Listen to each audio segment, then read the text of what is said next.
Have you ever stepped into a room and noticed people turn their heads without you saying a word? What they sense isn't your voice or your appearance. It's something deeper, a rare aura that true empaths carry, an invisible field that Carl Jung believed could heal or destroy you. There is something you carry that others feel before you speak a single word, an invisible presence that marks you as different. True empaths radiate a subtle force, a rare energy that Carl Jung's lesser-known observations help us understand. It is both magnetic and perilous, a signal that draws others in while leaving you exposed. Jung's writings suggest that empaths don't merely absorb emotions. They emit what he described as the wounded healer frequency, a resonance born not from innocence, but from transmuted pain. This vibration emerges through a kind of psychological alchemy, raw wounds reshaped into a field of power. Most people never touch this level of transformation, which is why the empath's aura feels extraordinary, even otherworldly. In his private reflections, Jung noted that this empathic field works on more than one level at once. It can soothe others without effort, as though the simple act of being near you carries medicine. But it also acts like a magnet for extremes, pulling in both light and shadow. This dual attraction can lift the empath into profound purpose or drag them into exhaustion and collapse. The danger, Jung realized, arises when empaths misinterpret what they carry. Without awareness, this aura becomes a beacon for predators, those who drain emotional energy and at the same time begins eroding the empath from the inside. What could have been a source of sovereignty instead mutates into a burden. That is why Jung's deeper insight matters. Your aura was never a random blessing. It is not a gift you were simply born with. It is the result of what might be called traumatic alchemy, the nervous system's extraordinary adaptation to survive overwhelming environments. He wrote that the privilege of a lifetime is to become who you truly are. For empaths, that privilege begins with grasping why their sensitivity formed in the first place. It was not weakness, it was necessity. Consider the developmental roots. Jung noticed that many empaths grew up in climates where survival meant tracking the emotional state of others with precision long before language. You learned the subtle cues, the tightening of a jaw, the pause in a breath. The unspoken shifts in mood. Anticipating danger became second nature. Safety meant scanning constantly, attuning to vibrations that others would overlook. Here lies the transformation. What began as hypervigilance did not fade with adulthood. It rewired the empath's neurology. Modern research by Dr. Elaine Aron and others on highly sensitive people confirms this. Empathic individuals show heightened activation in brain regions tied to awareness, emotion, and resonance. Jung, working decades earlier, intuited that this was more than a neurological anomaly. It generated an energetic signature, what he described as a living field. And this field does more than detect. According to Jung, it functions like psychological radar. It receives signals, yes, but it also alters them. Energy that enters the empath is processed, reshaped, sometimes healed through unconscious alchemy. This is why others leave your presence lighter, calmer, or strangely confronted by themselves. But whether this radar elevates or consumes you depends on one thing: awareness. Jung noticed something remarkable about highly sensitive individuals. When an empath steps into a room, something subtle but powerful begins to unfold. Almost automatically, they engage in what could be called energetic archaeology, an instinctive digging beneath surface appearances to uncover what lies hidden. Others may see only masks, but the empathic aura reads what people carry in their unconscious, even the parts they deny to themselves. This isn't mystical imagination. Jung believed it was a natural extension of the collective unconscious. Your aura doesn't just notice feelings, it resonates with his deeper patterns of psyche. Stage 1. The scan. Without trying, your nervous system locks onto what Jung described as feeling-toned complexes, those emotionally charged clusters in the psyche that shape behavior from the shadows. You don't simply observe body language.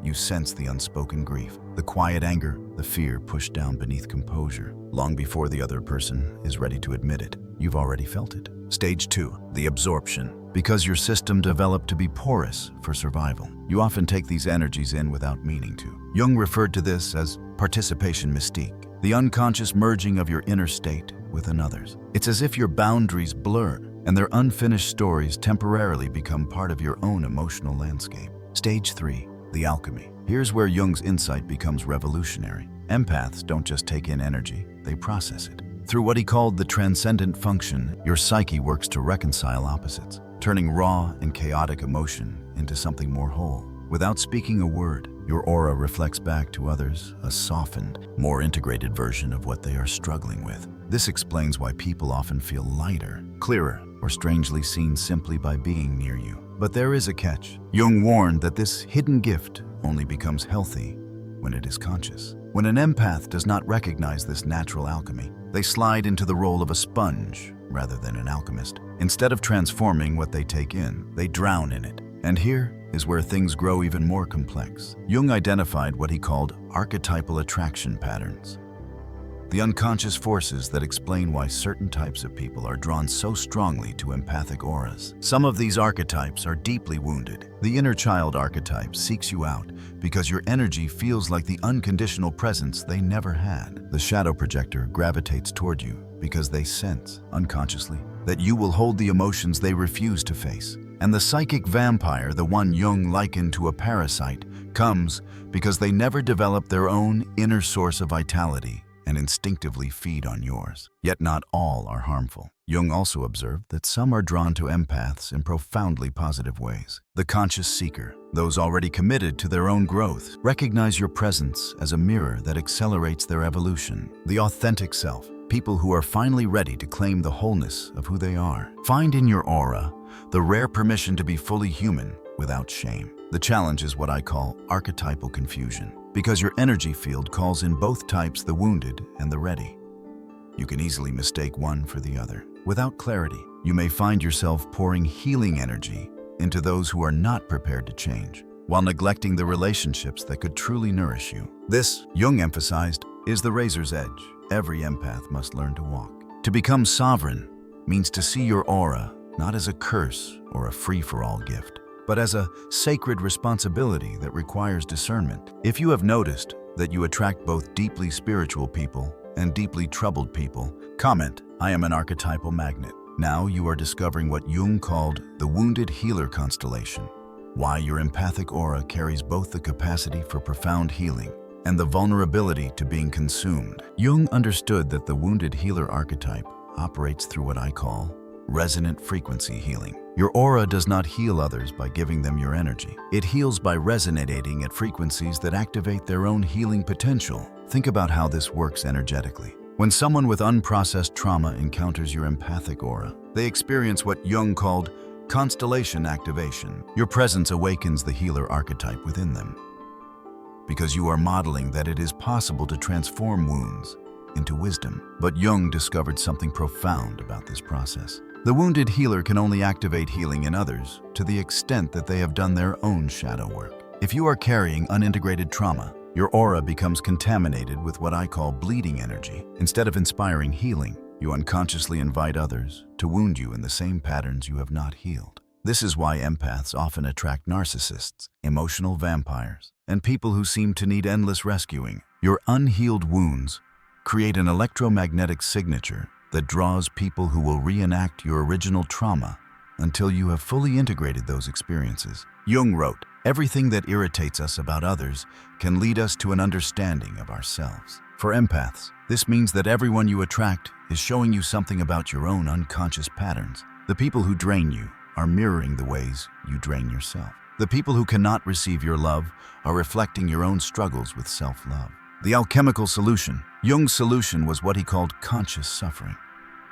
The willingness to feel your own wounds completely so they can transform into wisdom rather than remaining as open wounds that others can exploit. When you do this inner work, your aura shifts from what I call wounded healer frequency to sovereign healer frequency. You still carry the capacity for profound empathy, but it is now grounded in wholeness rather than woundedness. Here is where Jung's understanding becomes truly revolutionary. Your empathic aura functions as what he called the psychological mirror. It reflects back to others their own capacity for consciousness or unconsciousness. Jung observed that conscious people feel peaceful around empaths because your aura reflects their own inner light back to them. They experience what I call recognition resonance, the joy of being truly seen and accepted for who they authentically are. But unconscious people often feel disturbed around awakened empaths because your aura reflects their shadow material. the parts of themselves they are trying to avoid. This creates what Jung called shadow projection anxiety. They may attack you, try to dim your light, or attempt to make you responsible for their discomfort. This mirror effect explains why empaths often experience such extreme reactions from others. Some people are drawn to you like moths to flame, while others seem inexplicably hostile or threatened by your presence. Let me show you this dynamic in action. The conscious mirror response. When someone doing their own inner work encounters your empathic aura, they feel inspired and elevated. They might say things like, "I feel so peaceful around you," or "You help me remember who I really am." These people energize you because the exchange is mutual. They are also reflecting your light back to you. The unconscious mirror response. When someone avoiding their shadow encounters your empathic aura, they feel triggered and defensive. They might criticize your sensitivity, tell you are too much, or try to provoke emotional reactions that would lower your frequency to match theirs. These interactions drain you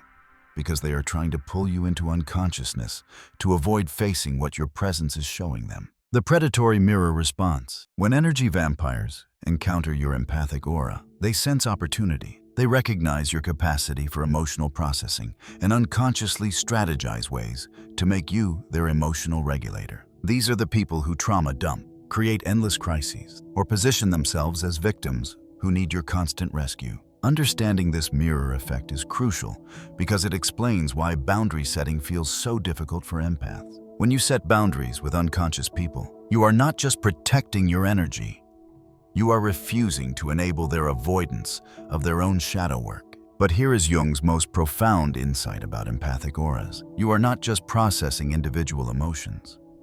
You are connected to what he called the collective unconscious, the shared psychic space that contains all of humanity's experiences, fears, and aspirations. Jung discovered that empaths serve as what I call collective antenna. You are unconsciously tuning into the emotional frequencies of entire groups, communities, even global consciousness patterns. This is why you might feel inexplicably sad during world tragedies, anxious during collective upheavals, or drained in crowded places where many people are carrying unprocessed emotions. Your empathic aura is literally picking up on archetypal energies that transcend individual psychology. You are sensing the collective shadow, humanity's unhealed traumas, suppressed emotions, and disowned aspects of consciousness. This connection to the collective unconscious is both your greatest gift and your greatest challenge. On one hand, it gives you access to universal wisdom, archetypal guidance, and the ability to help heal collective wounds. On the other hand, it can overwhelm you with emotional content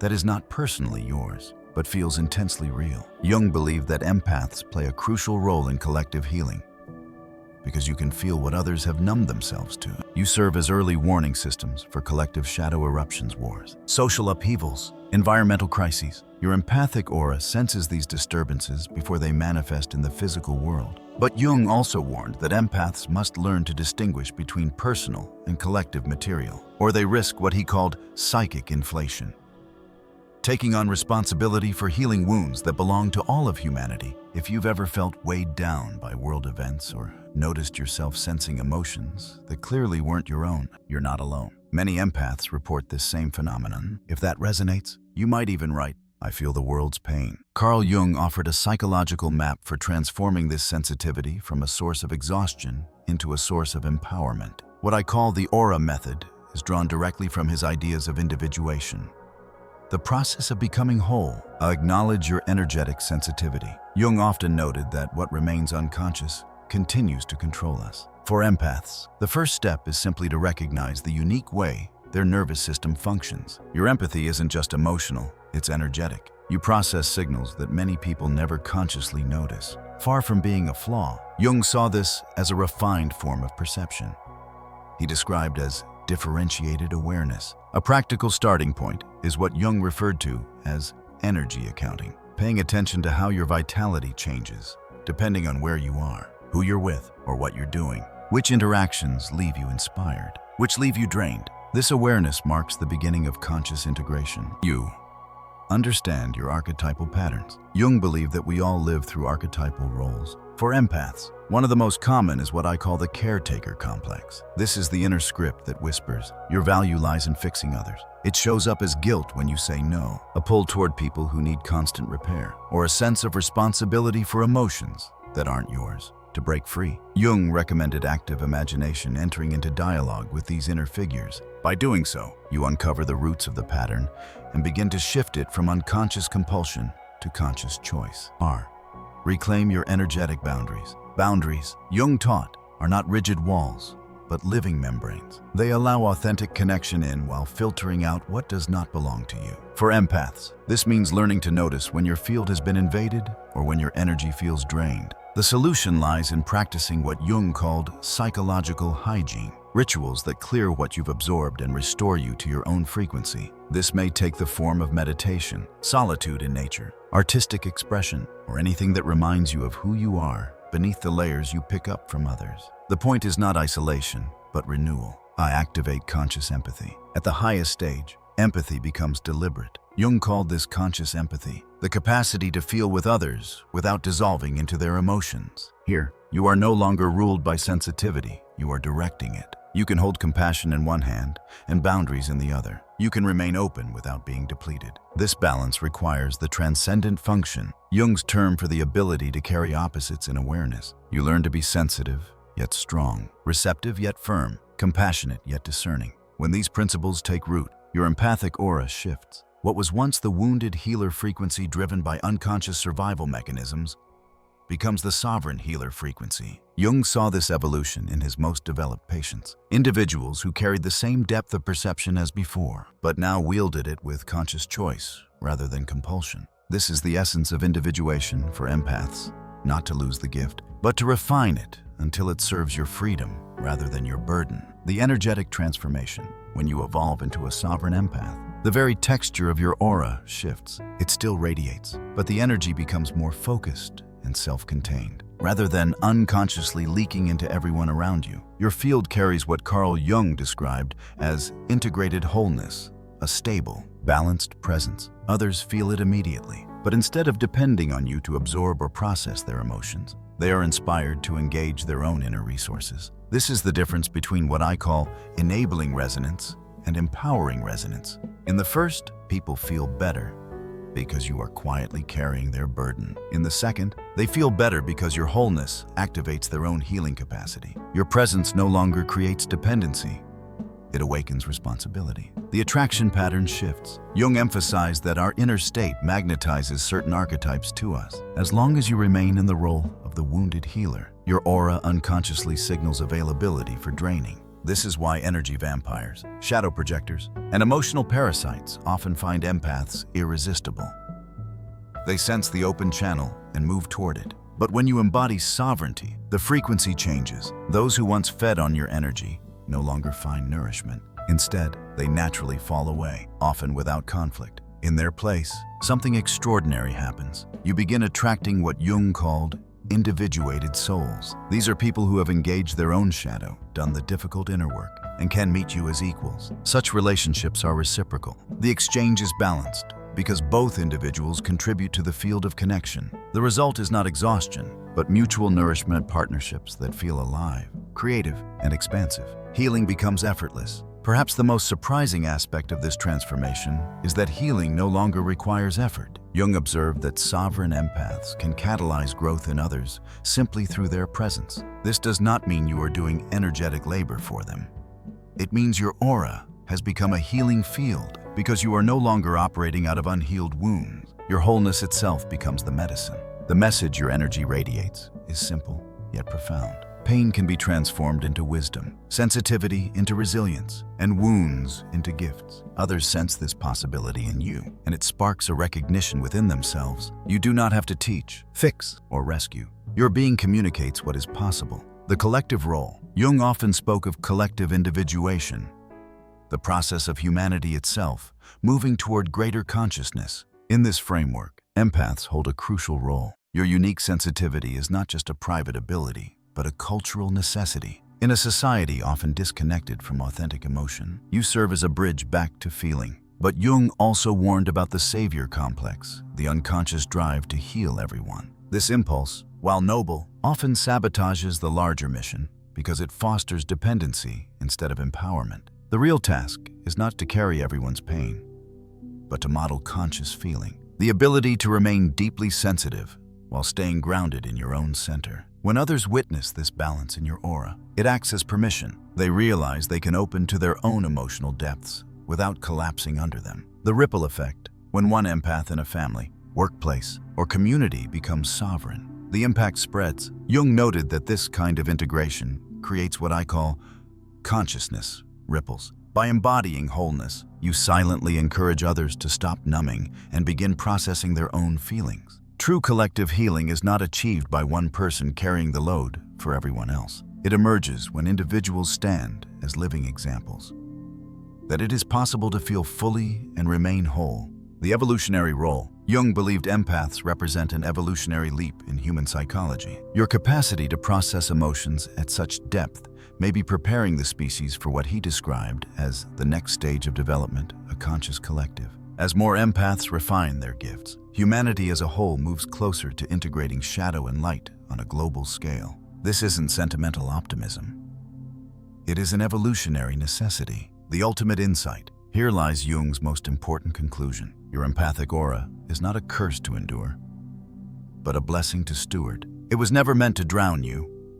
It was meant to guide you. Jung once wrote, "Your vision will become clear only when you look into your own heart. Who looks outside dreams. Who looks inside awakens." For empaths, this awakening is the realization that your energy is a reflection of inner integration, not inner injury. When you complete the journey from wounded healer to sovereign empath, your sensitivity becomes freedom. You can feel deeply without being consumed. You can love fully without losing yourself. And you can help others without depleting your own life force. This is the radiant paradox of the empathic path. The more whole you become, the more effortlessly you illuminate wholeness in others. The courage of authenticity. This kind of transformation calls for what Carl Jung considered the boldest act a human being can take: the decision to live authentically in a world that often punishes authenticity. Your rare aura shines most brightly, not when you hide your sensitivity to keep others comfortable, but when you embody it openly as an expression of truth. The sovereign empath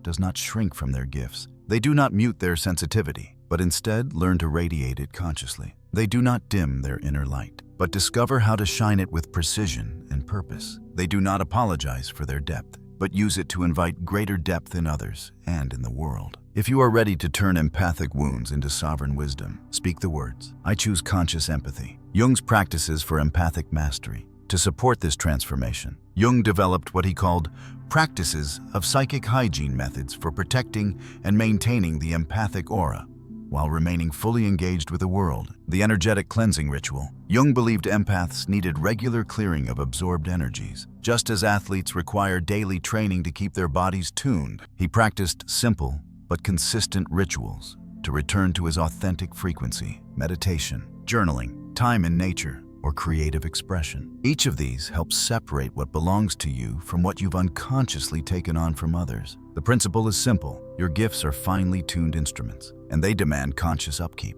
The conscious boundary protocol. Jung taught a skill that can be thought of as energetic aikido, redirecting projections without absorbing them. When someone tries to place responsibility for their emotions on you, you can acknowledge their struggle without carrying it. This requires what he termed conscious compassion, feeling alongside others while remaining centered in your own truth. You can be present with their pain without dissolving into it. The archetypal shield technique. Jung also observed that empaths could consciously invoke protective archetypes when dealing with difficult energies. You might call on the warrior archetype for strength, the wise elder for discernment, or the sovereign archetype for centered authority. These are not mere fantasies.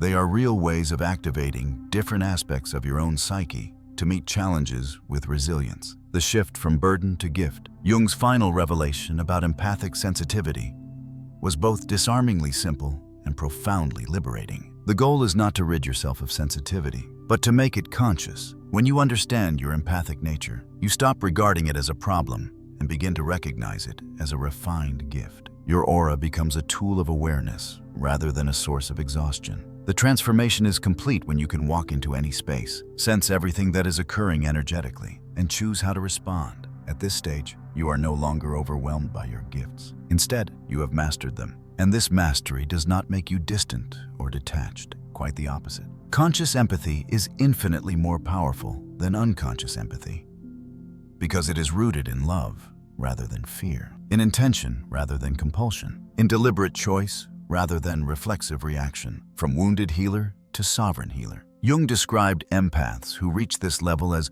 wounded healers who have healed themselves. They are capable of guiding others through the same journey because they have walked it first. Your aura, when consciously embodied, becomes a radiant beacon. It shows others by living example that it is possible to feel everything yet remain whole, to love deeply while honoring boundaries, and to serve others without self-abandonment. Remember Jung's hidden insight about the rare, empathic aura. It is not rare because empathy itself is scarce, but because few empaths ever learn to wield their abilities consciously. Jung once wrote, "The privilege of a lifetime is to become who you truly are." For empaths, becoming who you truly are means transforming your wounds into wisdom, your sensitivity into sovereignty, and your empathy into a conscious practice rather than an unconscious compulsion. The deeper purpose of your aura, your empathic aura, was forged in the fires of early necessity. It was shaped by survival, refined by every moment you absorbed another's pain, and sharpened through every act of care you offered others. But its true radiance only emerges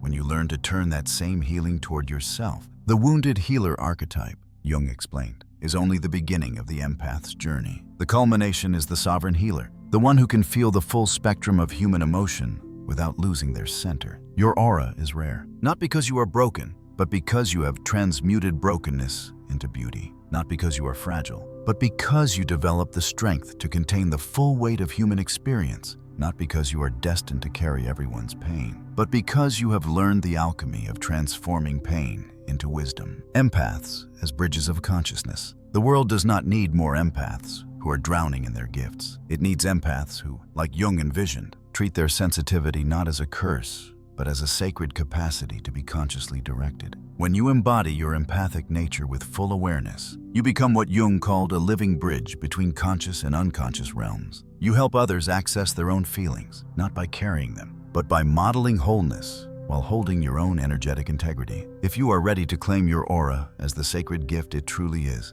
affirm, "My sensitivity is my superpower." Collective healing through personal sovereignty. Your journey from wounded healer to sovereign empath is not only about personal transformation, it is about contributing to collective healing. Every empath who integrates their gifts makes it easier for others to do the same. Each time you embody sovereignty, you create ripples in the collective psyche. You give quiet permission for others to embrace their sensitivity instead of fearing it. You demonstrate that wholeness is possible even in a fragmented world. A call to step fully into your power. Jung's work reminds us that the empathic path is not about denial or escape. It is about becoming more fully yourself, authentic, sensitive, strong, and sovereign. Your sensitivity is not too much. Your empathy is not weakness. Your aura is not a burden. It is a bridge to consciousness, and the world urgently needs those who are willing to carry it with awareness. So share this message with someone who sees their sensitivity as a flaw. Let them know it is the very thing that makes them essential.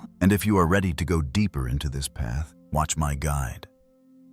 Why a fed-up empath is more dangerous than the narcissist ever imagined, where I reveal what happens when empaths reclaim their full power. Subscribe now, because this is only the beginning of our journey into the mastery of empathic sovereignty. Closing words, your aura is not here to make you smaller. It is here to expand you into the fullest version of yourself. When you embody your empathic nature consciously, you become the rare sovereign healer who can feel without drowning, love without losing yourself, and heal without depleting your own life force. This is not just your path. It is the path of humanity's evolution. Thank you for walking it with courage. See you in the next videos.